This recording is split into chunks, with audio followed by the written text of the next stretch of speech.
J'avais oublié que j'avais ce livre. Renier, je vais être déshéritée. Donc, et merde. On la connaît tous. On la connaît. On la connaît. Bienvenue dans ma bibliothèque. Et aujourd'hui, je vais vous parler des livres que j'ai achetés en seconde main ou alors que j'ai trouvé gratos. Je vais essayer de ne pas faire beaucoup de résumés parce que les livres que je vais vous montrer, je ne les ai pas lus. Du coup, j'ai peur de dire certaines bêtises. Surtout qu'il y a certains, vu que c'est des livres qui datent, il n'y a pas de résumé. Mais parce qu'à l'époque, ils ne savaient pas faire de résumé, je ne sais pas pourquoi, mais il n'y a pas de résumé. Et vu que c'est des livres que je ne connais pas, il y a des livres, ils sont super connus, donc oui, je connais un peu l'histoire. Mais il y a des livres, je ne connais pas du tout l'histoire, je ne sais pas du tout de quoi ça parle. Alors le menu, classique. Il n'y a que des classiques. Il y a peut-être des contemporains.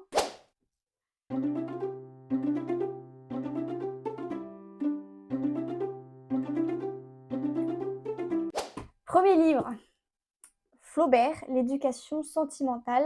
Alors ce livre, je l'ai trouvé. Je ne l'ai pas acheté en seconde main.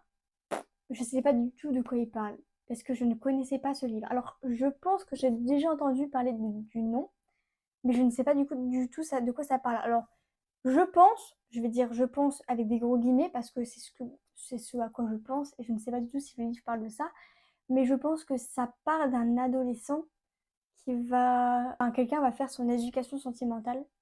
Alors l'année prochaine, c'est Marcel Pagnol. Alors là, c'est Manon des Sources et Jean de Florette. Donc c'est deux livres qui vont ensemble. Alors je sais pas lequel est le premier et lequel est le deuxième. Premier, deuxième. Ça parle d'un crime et de son châtiment. Crime et châtiment 2.0, je pense. Ça parle d'un crime et de son châtiment, drame d'une vengeance, tragédie familiale, conflit des cœurs purs et des âmes fortes, opposant un jeune citadin plein de fraîcheur et d'enthousiasme à deux paysans durs, âpres, sournois, fermés, implacables. Peinture exacte et magnifique des hommes de la terre. Chant du monde, poème de l'eau, du vent, des saisons, des collines. Tout cela, et ils sont beaucoup plus que cela, un des sommets de l'œuvre de Pagnol, le livre de la faute, de l'innocence et du pardon. Ça a l'air super intéressant le résumé. Si vous avez lu, n'hésitez pas à me faire votre retour en commentaire, que ce soit négatif ou positif. Les livres qu'on lit, on a tous des avis différents dessus, hein, et je pense que c'est ça en plus qui rend le monde littéraire plus intéressant. Parce que si on avait tous le même avis, ce serait un petit peu nul. Les livres de seconde main comme ça, j'adore parce qu'il y a des petits trucs. Des fois, je retrouve des adresses dessus. Une fois, j'ai trouvé pas un marque-page, mais ticket de caisse quand la personne a acheté le livre. Et vu que c'était un livre d'école, je pense que la personne l'a acheté pour l'école, a mis le ticket de caisse dedans et l'a plus jamais ouvert. Encore une fois, Marcel Pagnol, mais là, c'est la pièce de théâtre Topaz. Et j'adore les pièces de théâtre, du coup. J'ai quand même hâte de lire parce que, je sais pas, les pièces de théâtre, pour moi, je vais dire un truc, mais je pense que non. Si je dis ça, je pense qu'on va me renier, je vais être déshéritée. Donc, en gros, j'allais dire que les pièces de théâtre, ça se lit hyper vite. C'est un peu comme les mangas, mais genre comparer les pièces de théâtre et les mangas, c'est pas du tout la même chose. Mais je parlais pas du contenu, je parlais de la rapidité avec laquelle on lit les livres. De quoi ça parle? Pendant mon séjour à Paris, j'avais rencontré au hasard des brasseries ou des répétitions générales. Des hommes d'affaires, des courtiers, des politiciens, des agents immobiliers dont les procédés, me disait-on, n'étaient pas tout à fait catholiques. Une nuit dans un train, en revenant de Marseille, je pensais donc que j'allais retrouver à Paris bien des gens qui ne valaient pas mes instituteurs. Et que si mon père n'avait pas été paralysé par son idéal, par ses principes, par son respect des autres, il aurait pu réussir aussi bien qu'eux. Il est plus facile de faire des affaires que des hommes. C'est alors que j'eus l'idée d'écrire un jour une pièce de théâtre où l'on verrait un homme pur, entraîné sans rien y comprendre dans de louches combinaisons. Il fallait cependant une excuse à sa naïveté pour qu'elle ne parût pas exagérée. Je pensais aussi à l'amour qui rend souvent stupides des gens très intelligents. C'est vrai ça, tiens. Enfin, lorsqu'il découvrirait avec une grande amertume la toute-puissance de l'argent, il se révolterait. Puis, déjà contaminé lui-même, il accepterait les nouvelles règles du jeu. Ah, j'aime bien, ça mélange un peu la naïveté, l'amour et l'argent dans tout ça. J'aime bien lire une phrase au hasard du livre. Ça va s'arranger, ça va probablement s'arranger. Ah, oh, j'avais oublié que j'avais ce livre.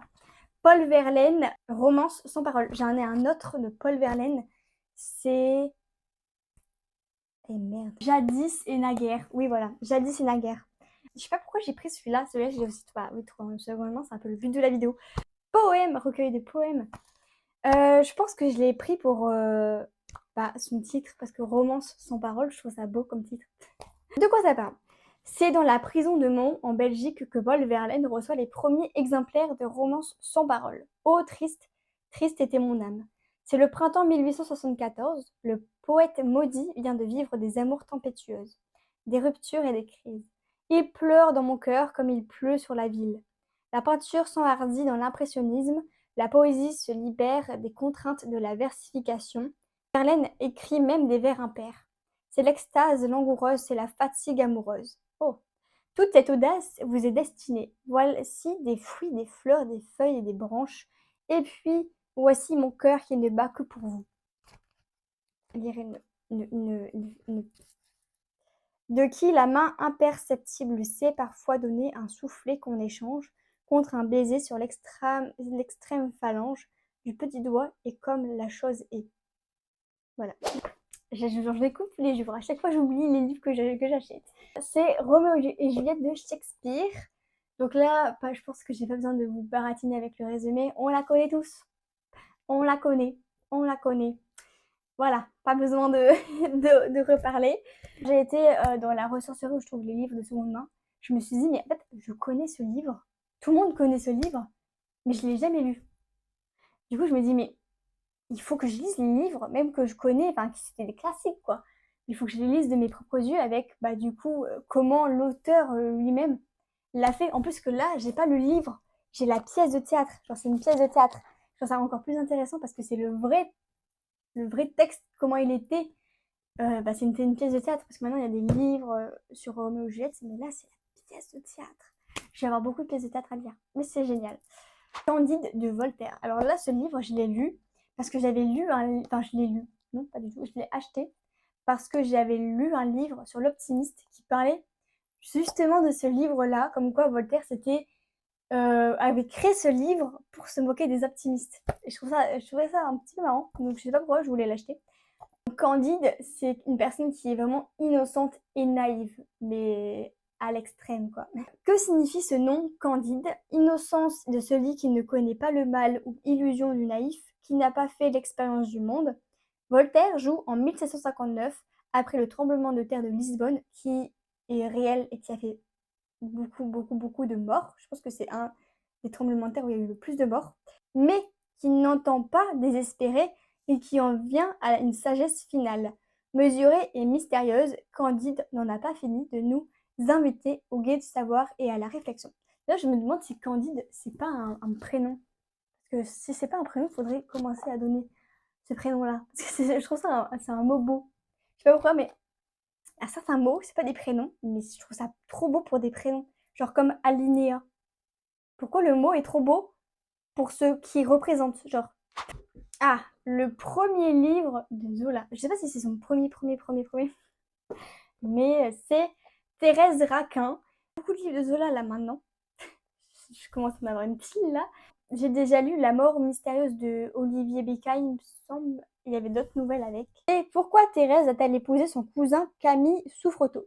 Comment a-t-elle pu se cloîtrer dans son obscure mercerie au fond du sinistre du Pont-Neuf, dépérissant entre sa belle-mère et le chat François? C'est tellement marrant que le chat s'appelle François. Tout bascule avec l'arrivée de Laurent, qui réveille les passions enfouies et déclenche des événements irréversibles, plongeant le lecteur dans un huis clos intense et inquiétant. Dans cette première grande œuvre romanesque se révèle déjà tout le talent de Zola et sa dimension naturaliste. L'être humain y est disséqué au scalpel dans un récit étouffant et hallucinatoire et l'issue tragique. Oh, c'est tragique. Je sais pas, j'ai l'impression que ça mélange un peu histoire de famille avec les mœurs de l'époque sur la condition de la femme et en même temps le tragique. J'aime bien quand c'est tragique et en même temps j'aime pas. Encore un truc qui a été au programme. Alors si c'était à votre programme de lycée, je suis désolée pour vous, ça doit vous rappeler de mauvais souvenirs. C'est Mérimée, la Vénus d'Île. Je ne connaissais pas du tout parce que moi, c'était oral. elle n'était pas au programme. C'était un programme d'avant, dans le temps, 1995. Donc si c'était votre programme du bac de français de 1995, je suis désolée. Et j'observais avec surprise l'intention marquée de l'artiste de rendre la malice arrivant jusqu'à la méchanceté. Tous les traits étaient contractés légèrement, les yeux un peu obliques, la bouche relevée des coins, les narines quelque peu gonflées, dédain, ironie, cruauté se lisaient sur ce visage d'une incroyable beauté cependant. En vérité, plus on regardait cette admirable statue et plus on éprouvait le sentiment pénible qu'une si merveilleuse beauté pût s'allier à l'absence de toute sensibilité. Donc ça doit parler d'une statue de Vénus. Frankenstein de Mary Shelley. Comment on dit en anglais? Bon. C'est à peu près tous adoré de quoi ça parle. Enfin, on sait le début, mais on ne sait pas trop ce qui fait le monstre après, quoi. Donc, c'est le 16 juin 1816, l'orage gronde dans une ville cachée au milieu des arbres sur les bords riants du lac de Genève. Une petite société s'ennuie. Il y a deux poètes, Byron et Shelley, leurs compagnes, Claire et Marie, un médecin, Polidori, on se raconte d'horrifiques histoires, selon le mode du temps. On décide même d'en écrire.